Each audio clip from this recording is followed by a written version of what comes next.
सब लोगों का धन्यवाद करता हूँ और आशा करता हूँ कि आप सब लोगों के जीवन में आनंद, समृद्धि, सब कुछ आपके जीवन में आकर्षित हो।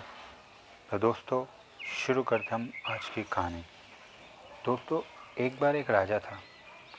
वो काफ़ी दिनों से बीमार रहने लगा था। तो ये देखकर राजमहल में काफ़ी लोग चिंतित थे कि राजा की दिन ब दिन जो तबीयत थी वो ख़राब हो रही थी। कोई वैद्य, कोई हकीम, किसी की भी दवा उसको लग नहीं रही थी। ये देखकर सारे राजमहल में एक उदासी का माहौल था और राजा निश्चित ये कह रहा था कि मेरी मृत्यु आ चुकी है, अब मेरा अंतिम समय आ चुका है। लेकिन एक दिन उस गांव में एक फ़कीर आया। उसने कहा कि राजा की बीमारी बहुत छोटी है, मैं इसे ठीक कर सकता हूँ, लेकिन उसके लिए आप लोगों को मेरा एक छोटा सा काम करना होगा। सेनापति ने कहा कि आप काम बताइए, आपको धन चाहिए, गांव चाहिए, कुछ भी चाहिए हम आपको दे देंगे, लेकिन आप हमारे राजा को ठीक कर दीजिए, पहले की तरह कर दीजिए। उस फ़कीर ने कहा राजा ठीक हो जाएगा, लेकिन मुझे उस मनुष्य के कपड़े चाहिए जो मनुष्य समृद्ध है, धनवान है और खुश भी है।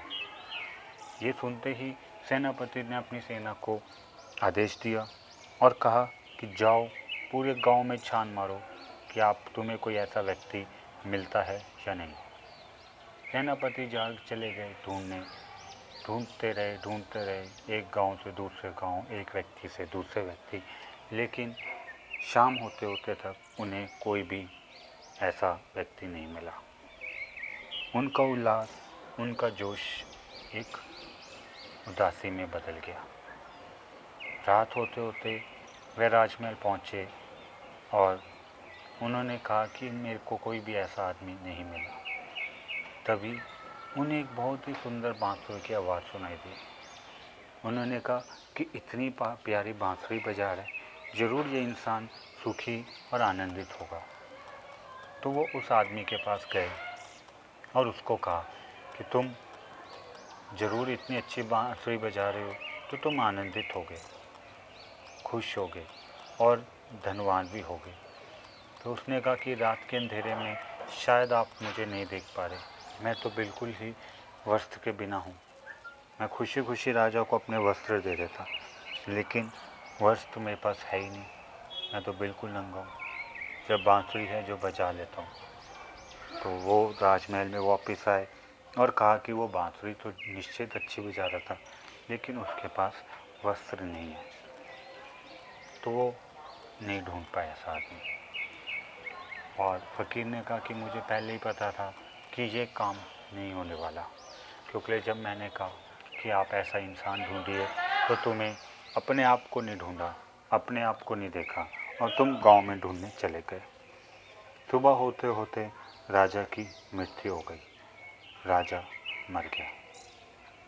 तो दोस्तों, मैंने आपको ये कहानी क्यों सुनाई? क्या सार है इस कहानी में? मैंने ये कहानी आपको इसलिए सुनाई क्योंकि ज़्यादातर हम या तो धन के पीछे पागल होते हैं या फिर हम ध्यान के पीछे लग जाते हैं। हम दोनों चीज़ों पे संतुलन बनाना नहीं सीख पाते। हम ये नहीं सीख पाते कि हम ध्यान करते करते आनंद को कर होते होते हम धन कैसे अर्जित हों। यही समस्या है। जहाँ पश्चिम के लोग जो हैं धन के अंबार लगा दिए, वहाँ पे पूरब के लोग ध्यान करने में इतने व्यस्त हो गए कि वो कहीं ना कहीं गरीबी की तरफ जाते जा रहे हैं। उनकी गरीबी दिन ब दिन बढ़ती जा रही है। इसलिए पश्चिम के लोग जब भी ध्यान की उनको सूझती है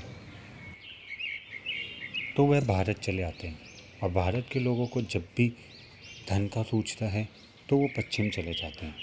लेकिन हमें आज इस मनुष्य जाति को, नई मनुष्य जाति को दोनों के बीच में संतुलन बनाना सीखना पड़ेगा। आपको धन के साथ साथ आनंदित भी होना चाहिए। क्या आप धनवान भी बनना है और आनंदित भी बनना है? क्या आप धन कमाते कमाते आनंदित नहीं हो सकते? किसने आपको कहा कि धन गुस्से से ही कमाया जाता है? आप आनंदित रहिए और धन आपके पास आएगा तो उसका सदुपयोग होगा। लेकिन एक गुस्सा और चिड़चिड़े आदमी के पास धन आएगा तो वो उसका दुरुपयोग ही करेगा, नशे में लगाएगा, शराब में लगाएगा, जुए में लगाएगा। लेकिन अगर एक आनंदित आदमी के हाथ में धन आता है तो वो मंदिर बनाएगा, गुरुद्वारे बनाएगा, आश्रम खोलेगा, जो भी अच्छा काम सोसाइटी के हित में होता है वो करेगा, चैरिटी करेगा। तो दोस्तों, आप आनंदित होते होते भी तो धन कमा सकते हैं। ये हमारी सबसे बड़ी गलत धारणा है कि पैसा कमाने के लिए हमें चिंतित होना पड़ेगा। लोग मुंह लटका के घूम रहे हैं। जो जितना सीरियस होता है हमें लगता है शायद वो उतना ही धनवान है, लेकिन ऐसा नहीं है। आप हंसते गाते नाचते भी धन कमा सकते हैं। ये सब मान्यता की बात है, विश्वास की बात है। अगर आप आनंदित होकर धन कमाएंगे तो धन का आप अच्छा उपयोग कर पाएंगे। तो दोस्तों, ध्यान करिए, मेडिटेशन करिए, आनंदित होने के मौके ढूंढिए इस दुनिया में।